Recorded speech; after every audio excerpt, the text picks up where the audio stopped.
trobada i d'aquesta xerrada és continuar col·laborant com fem ja cada any amb la Marató de TV3.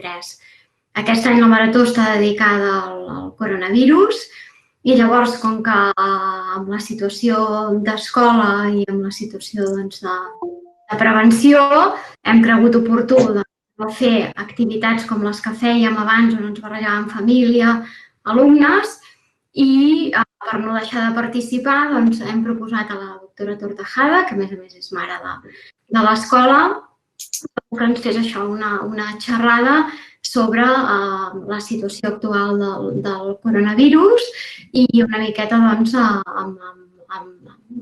explicar una mica en quina situació ens trobem i amb detall com una mica com hem arribat també a aquesta situació.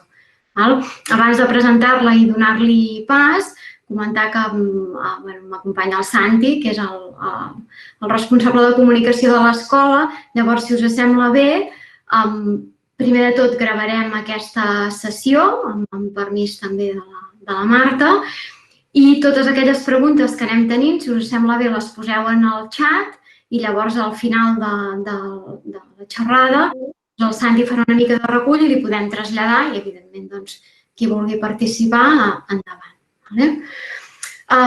Una mica de lectura del seu currículum. La doctora Marta Tortajada és especialista en Medicina del Treball i responsable actualment de l'àrea de salut laboral del Servei de Prevenció de l'Hospital Clínic, que, com bé sabeu tots, és un hospital referent pel coronavirus. És coautora de diversos articles científics publicats en referència al SARS i a la Covid des de, sobretot, aquest mes de març. Doncs endavant, Marta, quan vulguis. Moltes gràcies. En primer lloc, agrair a tots els que esteu connectats en aquest moment. Com diu l'Àgata, estem en família, cosa que em relaxa moltíssim perquè podré fer les coses amb molta naturalitat. I, en segon lloc, a l'escola per haver pensat en mi per poder donar aquesta xerrada o pensar que podia fer alguna cosa que fos d'interès per tots vosaltres. Com diu l'Àgata, jo he preparat una presentació, però més que posar al dia de la situació actual, m'ha agradat fer una mica de resum del que sabem fins ara i fent èmfasi en aquelles coses que són característiques del virus i que fa que puguem aplicar mesures correctores per tal de contenir-lo. I això és el que he pretès. Crec que no m'allargaré massa i potser l'interès després serà més del tipus de preguntes. Jo també he enfocat això una mica amb l'experiència del que transmeten els professionals sanitaris en quant als dubtes que els hi van sorgint i que després també detectes que són dubtes que la població general també li suposen de vegades una mica d'embolic.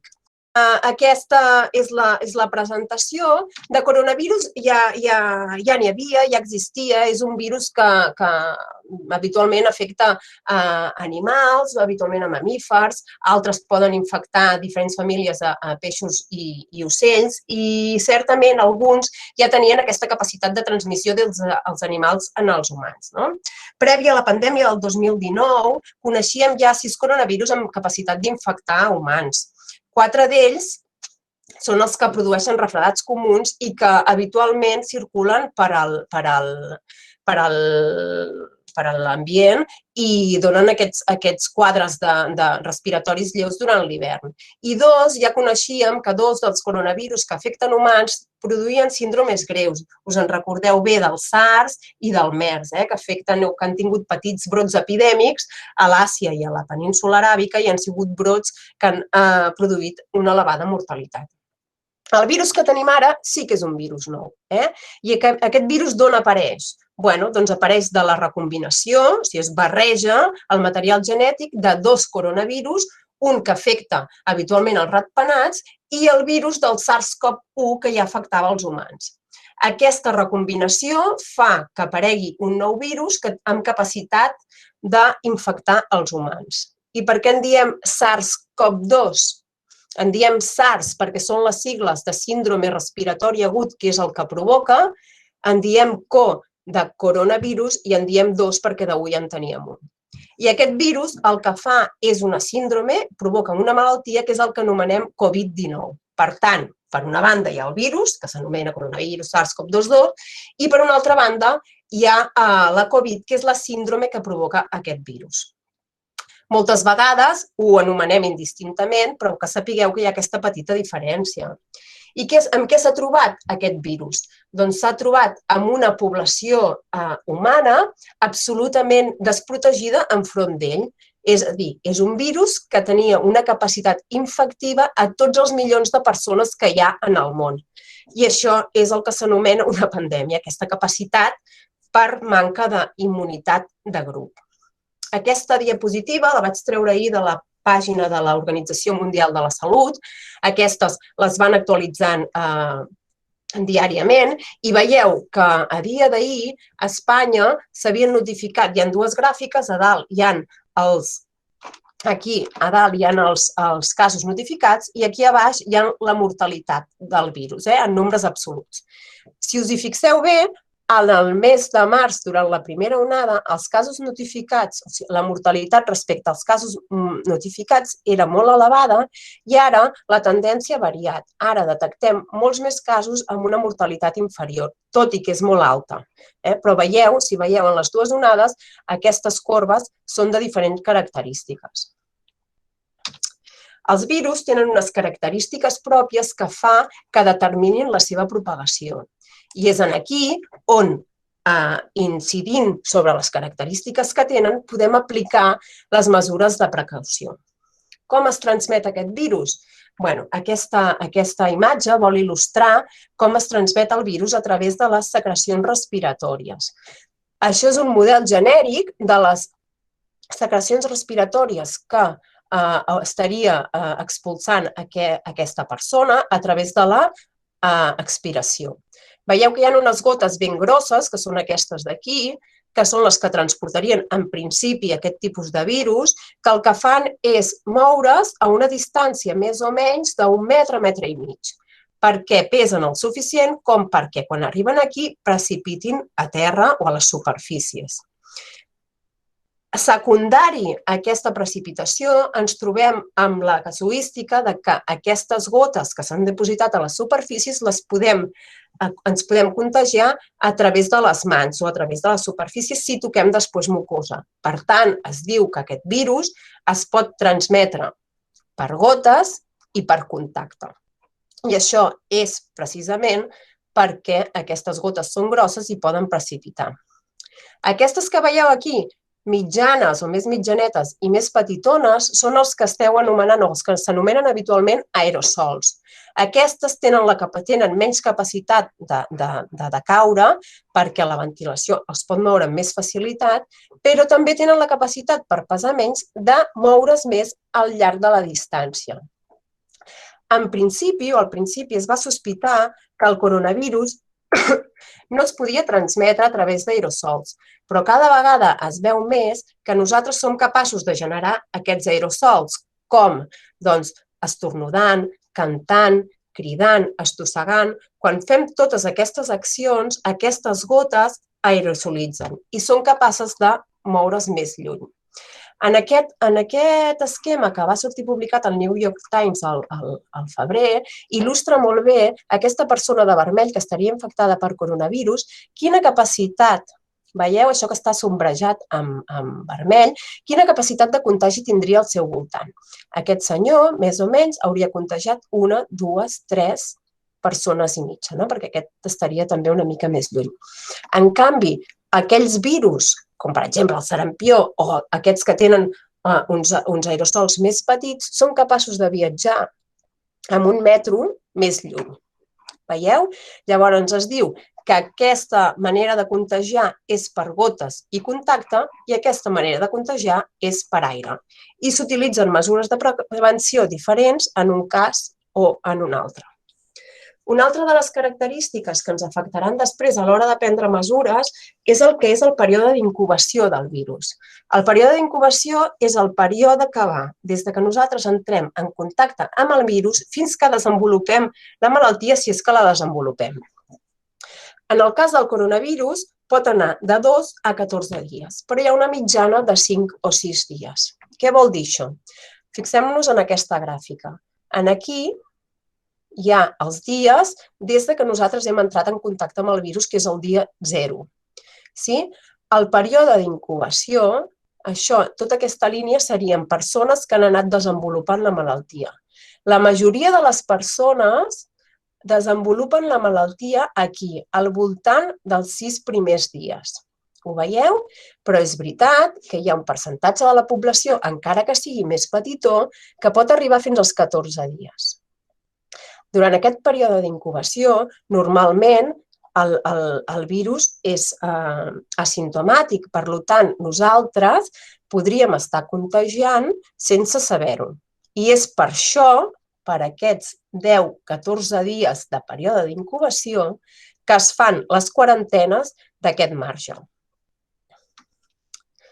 Aquí tindríem el període de transmissibilitat.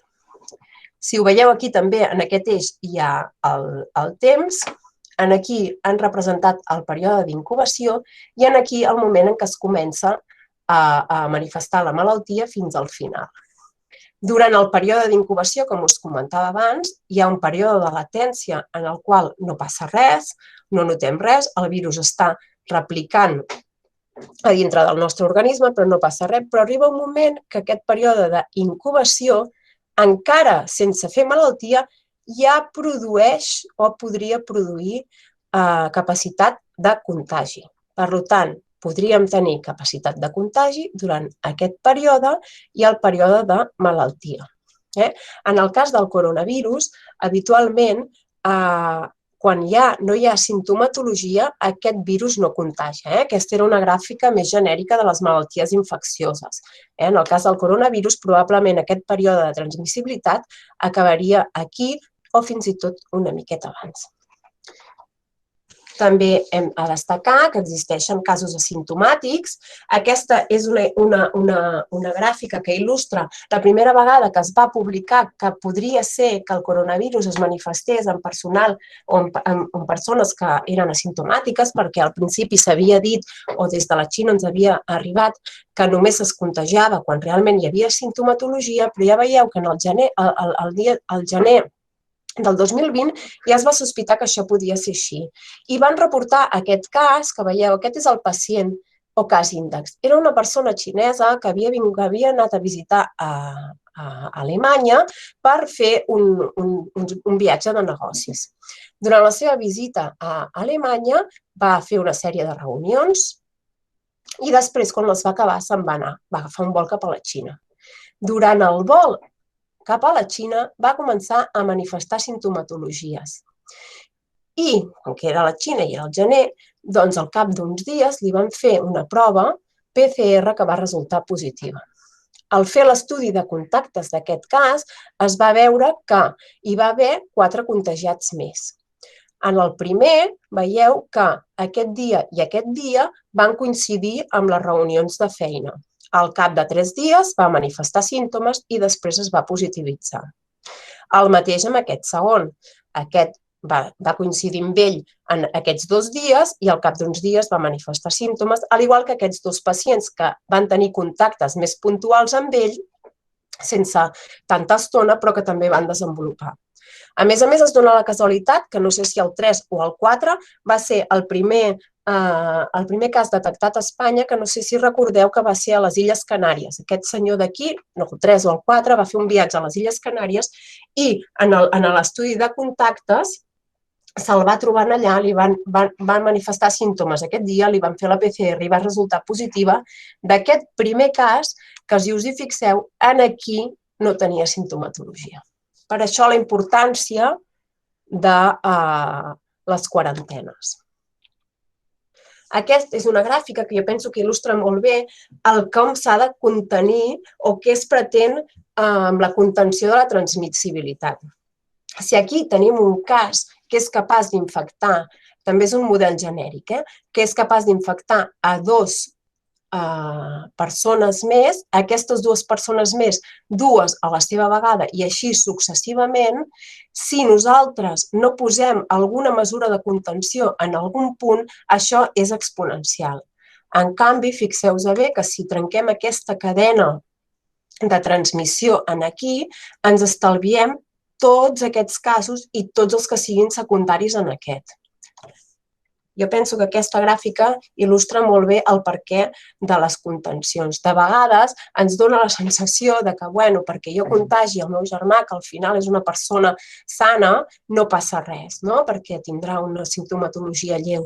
Però és que el teu germà pot fer que aquesta cadena de contagis s'allargui indefinidament. Per tant, les mesures de prevenció que fem van encaminades a eliminar o fer èmfasi en alguna de les vies que coneixem d'aquest virus. En quant a la via de transmissió, recordeu què és el que cal fer per evitar que s'escampin les gotes, dur mascareta per evitar que nosaltres ens puguem contagiar a través del contacte i higiene de mans contínua.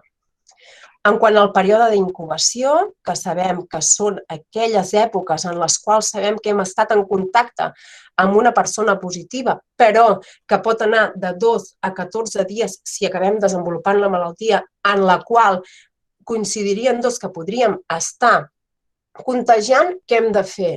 Doncs quarantena domiciliària. Qui fa les quarantenes domiciliàries? Aquí se li indiquen els contactes estrets i els grups bombolla.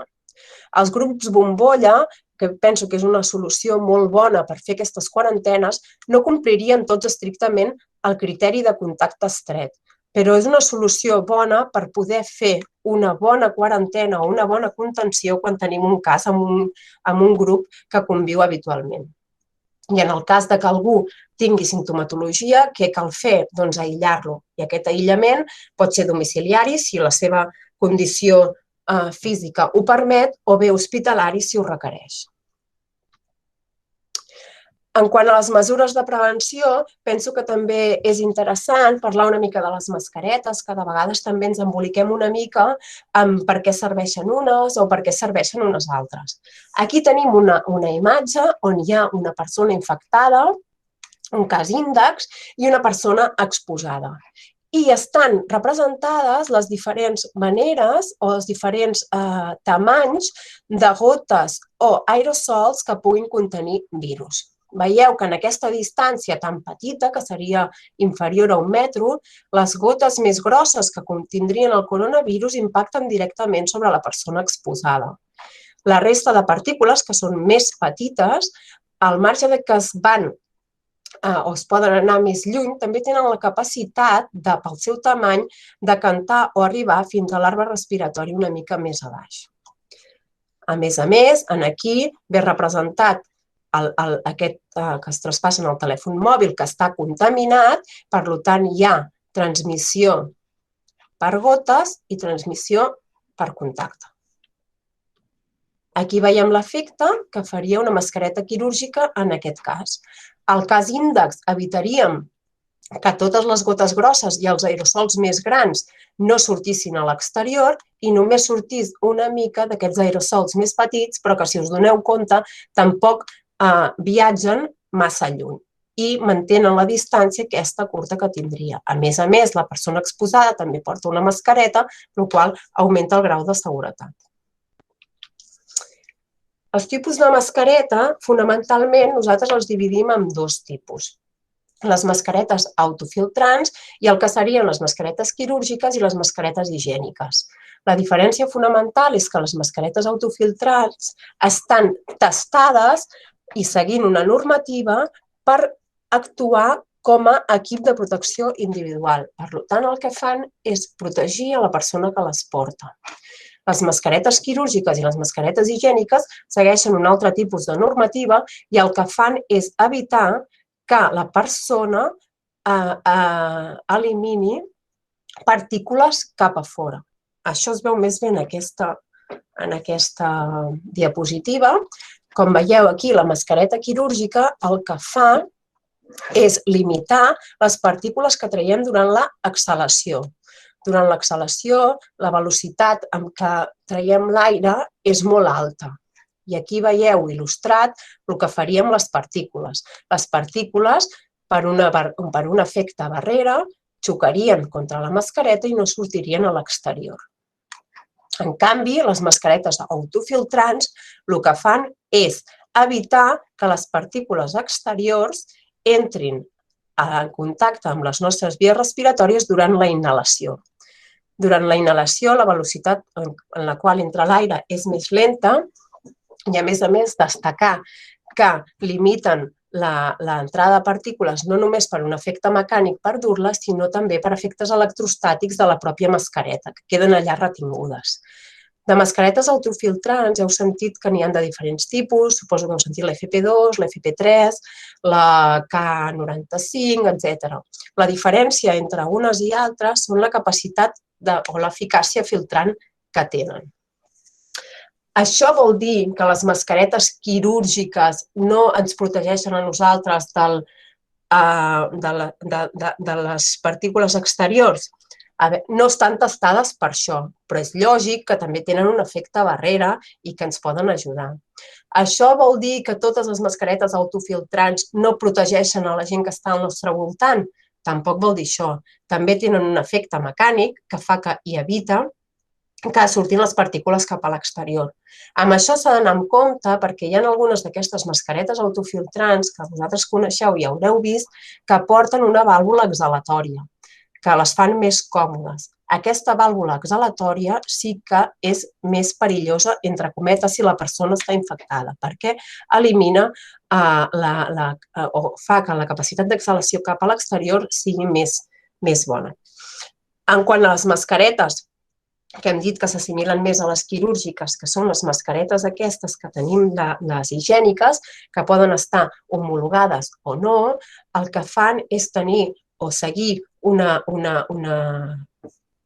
recomanacions o unes directives que requereixen una inferior eficàcia filtrant, però que també serveixen. En quant a les proves diagnòstiques que tenim, que això de vegades també fan una mica d'embolic, ens trobem, jo aquí diferenciaria dues coses. Per una banda tenim el que són les tècniques de la presa de mostres i per una altra banda les proves diagnòstiques. Doncs aquí estàvem, on m'havia quedat aturada eren les proves diagnòstiques, que vèiem que hi havia aquestes que detectaven parts dels virus, haureu sentit la PCR. La PCR el que fa és detectar aquestes partícules que són l'RNA viral. El pot detectar quan el virus està replicant o el pot detectar inclús quan el virus està mort, que ara ho veurem. I després la detecció d'antigen, que detecta aquestes proteïnes que hi ha al voltant del virus. Per tant, aquestes dues proves detecten directament partícules virals. En canvi, els que detecten respostes d'individus, que són la detecció d'anticossos, que haureu sentit la IgM, la IgG, la IgA, això el que fa és detectar anticossos. I els anticossos són aquestes partícules que veieu aquí al voltant, que és la resposta nostra al virus. Per tant, és una mesura indirecta. I ara també haureu sentit que algunes de les persones que... Ui, aquí falta una L. Algunes de les persones que han patit la malaltia no se'ls detecten anticossos i, en canvi, sí que hem pogut demostrar que tenen resposta cel·lular T. La resposta cel·lular T també és una resposta de l'individu que indica una immunitat de memòria. És inclús millor detectar aquesta que l'altra, però també és veritat que no hi ha una sense l'altra.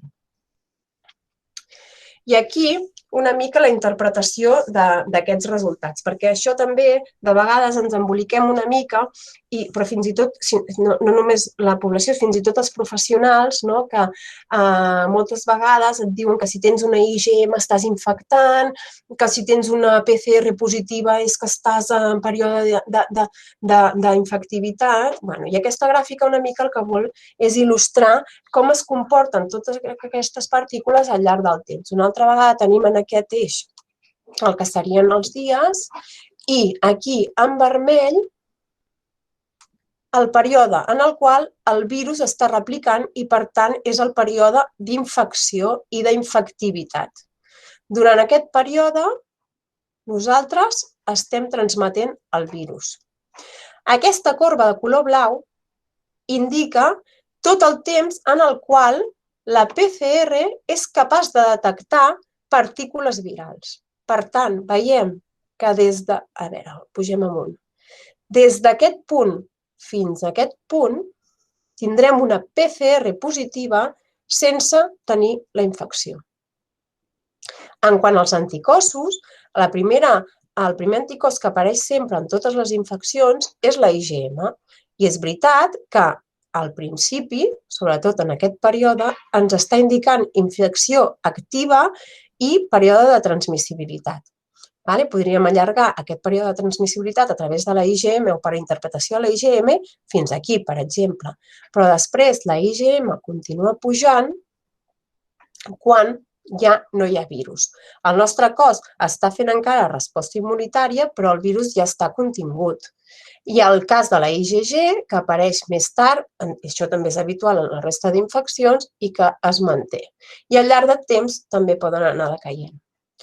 Però si us hi fixeu, aquí hi hauria un període de temps, en aquesta creu d'aquí, en la qual tindríem una PCR positiva i una IgM positiva, i en canvi no estaríem ni infectats ni contagiant. El que passa que també és veritat que interpretar una analítica aïllada que ens estigui donant aquest resultat fa que siguem prudents i li diguem a la persona que està passant això. Però en aquest cas ens faltaria molta informació prèvia i necessitaríem, per dir-li exactament si està contagiant o no, saber si ha tingut una PCR en els 10 dies anteriors o ha tingut ja la malaltia. No és senzill d'interpretar, però sí que és veritat que moltes vegades ens trobem que la gent ens pregunta però com em deixes treballar, com em deixes sortir si jo encara tinc la IgM positiva? Doncs fixeu-vos, la IgM pot persistir durant molt de temps. I ja per finalitzar, dues diapositives sobre les vacunes, que és el proper pas en el qual ens veurem abocats, afortunadament, perquè al final sabeu que per la contenció de totes les pandèmies i totes les grans epidèmies de la humanitat, al final el que ens ha ajudat al marge de totes les altres intervencions ha sigut la vacunació. En aquests moments haureu sentit a parlar que hi ha 3 vacunes que són les que tenim als Estats Units i Europa com a més provades. Són totes vacunes que han completat els assajos en fase 3 i que, per tant, estarien ja, sobretot la primera de Moderna i la segona, de Pfizer-BioNTech, estarien ja a punt de ser aprovades per la Comissió Europea de Medicaments. Probablement, la setmana que ve, aquestes o l'altra, s'aprovaran aquestes vacunes per a la seva distribució a Europa i la seva posterior vacunació. Aquestes vacunes, la de Moderna i la de Pfizer, són vacunes de RNA. I s'ha de destacar que aquestes vacunes el que fan és evitar la malaltia però no eviten la infecció. Això vol dir que nosaltres tenim una petita infecció i llavors per produir la resposta immunitària i evitem la malaltia. Però sí que és veritat que no, amb aquest tipus de vacunes, que n'hi ha moltes al mercat que són vacunes RNA i que tenen el mateix efecte, no eviten del tot la infecció i per tant hi hauria un moment en què també tindríem capacitat infectiva. Aquí teniu la vacuna d'AstraZeneca, que és la d'Oxford, que té o han reportat una eficàcia una mica inferior i en aquests moments han tingut algun problema de disseny i sembla que es retrasarà una mica també la seva aprovació. Per tant, properament tindrem la de Moderna i la de Pfizer aprovades. En quant a les vacunes, tenim llums i ombres i per mi una de les importants llums és que ens trobem en quant a la vacuna, en la millor situació en la que ens podríem trobar en aquest moment. Ha sigut una cursa molt i molt ràpida, també s'han posat molts recursos a l'abast de científics perquè la puguin desenvolupar i és veritat que han demostrat una elevada eficàcia i que els efectes secundaris greus han sigut iguals en el grup de vacunats que en el del grup placebo. però certament també hi ha ombres, i és que ens falten estudis d'eficàcia i seguretat a mitjà i llarg termini. I, a més, presenten unes notables complicacions logístiques tant de transport com d'emmagatzematge. Sabeu que s'han d'emmagatzemar a unes temperatures molt i molt baixes. Llavors, en quant a la vacunació per al coronavirus, ens trobarem en una situació excepcional que no passa en altres vacunes. També és veritat que amb les altres vacunes no ens hem trobat en una situació pandèmica tan greu mai, i és que estarem vacunant a la població quan segueixen els estudis d'eficàcia i seguretat a mitjà i llarg termini encara en curs. I ja per finalitzar, i per agrair-vos molt la vostra atenció, explicar-vos la teoria o el model del formatge suís per la defensa contra els virus respiratoris pandèmics, que és una teoria d'un viròleg que explica que cal reconèixer que cap de les intervencions que es fan per si soles és perfecta per prevenir la propagació, però que cada intervenció, que representaria una capa del formatge, encara que tingui imperfeccions, que són els forats, fa que múltiples capes al final millorin la probabilitat d'èxit. Veieu que dintre d'aquesta teoria del formatge suís s'indiquen responsabilitats personals i responsabilitats compartides. Les responsabilitats personals són totes aquestes que hem comentat: distància física, mascareta, higiene de mans, evitar tocar-se la cara, evitar les aglomeracions, i les responsabilitats compartides o de govern, que són testejar precoçment, ventilar i provocar la ventilació a l'aire lliure, informació i suport financer, quarantenes i aïllaments i, finalment, les vacunes. Amb tot això, tot i les limitacions que té cada capa, arribem al final de l'individu sense cap virus.